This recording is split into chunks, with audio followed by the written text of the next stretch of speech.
Salam sejahtera untuk kita semua. Pelajaran Sekolah Sahabat dengan tema utama 3 Pekabaran Kosmis. Pelajaran keempat, takutlah akan Allah dan muliakanlah Dia. Rabu 19 April, memuliakan Allah. Sebuah studi tentang penggunaan frase dalam Perjanjian Lama muliakanlah Dia menunjukkan bahwa itu cukup menarik, sering, tetapi tidak hanya muncul dalam konteks penghakiman ilahi. Sama seperti halnya dalam Pekabaran Malaikat yang pertama juga. Gagasan ini juga terlihat dalam Wahyu 19 ayat 1 dan 2. Haleluya, keselamatan dan kemuliaan dan kekuasaan ada pada Allah kita, sebab benar dan adil segala penghakimannya. Bacalah 1 Korintus 3 ayat 16 dan 17, 1 Korintus 6 ayat 19 dan 20, dan 1 Korintus 10 ayat 31. Bagaimanakah ayat-ayat ini membantu kita memahami satu cara agar kita dapat memuliakan Allah? Menurut Rasul Paulus, tubuh kita adalah bait suci, tempat tinggal roh Allah, sebuah bait suci yang dikuduskan oleh karena kehadirat Allah. Kitab suci memberi kita panggilan yang jelas untuk memuliakan Allah dalam setiap aspek kehidupan kita. Ketika Allah menjadi pusat kehidupan kita, satu-satunya keinginan kita adalah untuk memuliakannya, baik dengan pola makan kita, cara berpakaian kita, hiburan kita, atau interaksi kita dengan orang lain. Kita memuliakan Allah sewaktu kita mengungkapkan karakter kasih-Nya kepada dunia melalui komitmen kita untuk melakukan kehendak-Nya. Ini bahkan lebih penting dalam terang penghakiman akhir dunia. Bacalah Roma 12 ayat 1 dan 2. Apa permintaan yang Rasul Paulus buat mengenai totalitas pilihan hidup kita? Kata Yunani Perjanjian Baru untuk tubuh dalam bagian ini adalah somata, yang lebih baik jika diterjemahkan jumlah keseluruhan dari siapa Anda, tubuh, pikiran, dan emosi. Kitab suci terjemahan Phillips menerjemahkan ungkapan pelayanan yang layak sebagai tindakan penyembahan yang cerdas.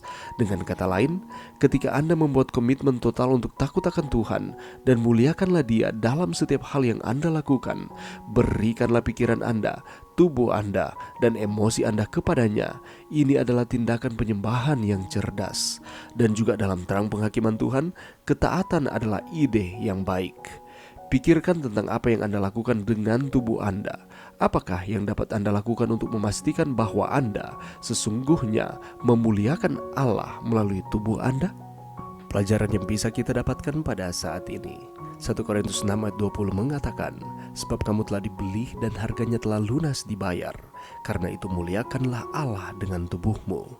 Tugas pertama kita terhadap Tuhan dan sesama manusia adalah pengembangan diri. Setiap kemampuan yang telah dianugerahkan Sang Pencipta kepada kita harus dipupuk dengan tingkat kesempurnaan yang tertinggi, sehingga kita dapat melakukan kebaikan sebanyak-banyaknya yang kita bisa. Oleh karena itu, waktu tersebut harus digunakan untuk melakukan yang baik yang diarahkan kepada pembentukan dan pemeliharaan kesehatan fisik dan mental yang baik pula. Manusia adalah ciptaan Allah, karyanya yang besar, yang diciptakan untuk tujuan yang tinggi, suci, dan mulia. Dan pada setiap bagian dari tabernakel manusia, Allah ingin menulis hukum-Nya. Setiap saraf dan otot, setiap anugerah mental dan fisik harus dijaga tetap murni. Allah merancang bahwa tubuh akan menjadi seperti bait suci bagi rohnya. Kesoleman adalah pertanggungjawaban yang ada pada setiap jiwa. Pengaruh pribadi Anda memberikan untuk kebaikan atau kejahatan. Jika Anda mencemari tubuh Anda tidak hanya membahayakan diri sendiri, tetapi juga banyak orang lain. Orang-orang yang mengaku pengikut Kristus berkewajiban kepada Allah untuk menjaga jiwa, tubuh, dan roh bebas dari semua yang akan mencemarkan, karena mereka telah dibeli dengan harga yang sangat mahal, yakni nyawa. Yesus mati di kayu salib untuk menebus saudara dan saya. Tidak ada pria atau wanita yang memiliki hak untuk membentuk kebiasaan yang merendahkan perilaku menyehatkan dari satu organ pikiran maupun tubuh. Kita harus menyadari nilai dari kemampuan yang diberikan Tuhan kepada kita untuk dipupuk dan ditingkatkan. Allah menginginkan semua yang percaya kepadanya untuk merasakan perlunya perbaikan. Setiap kemampuan yang dipercayakan kepada manusia harus ditingkatkan.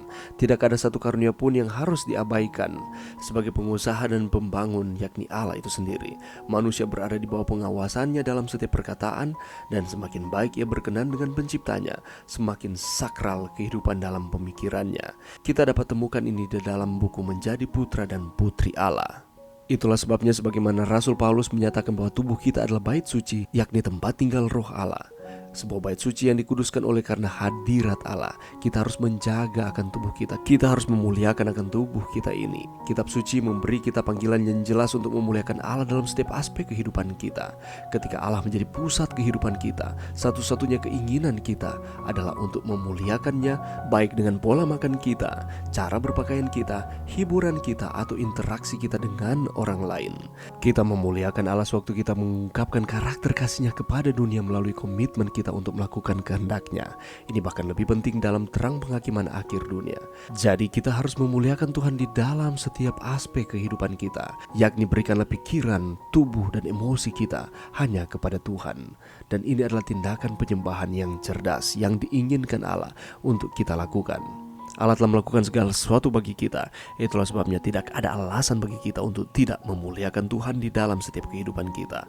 Marilah kita memuliakan Tuhan di dalam setiap kehidupan saudara dan saya. Mari berdoa. Terima kasih Tuhan atas firman-Mu pada saat ini. Bantu kami Tuhan untuk kami dapat memuliakan Tuhan di dalam setiap aspek kehidupan kami.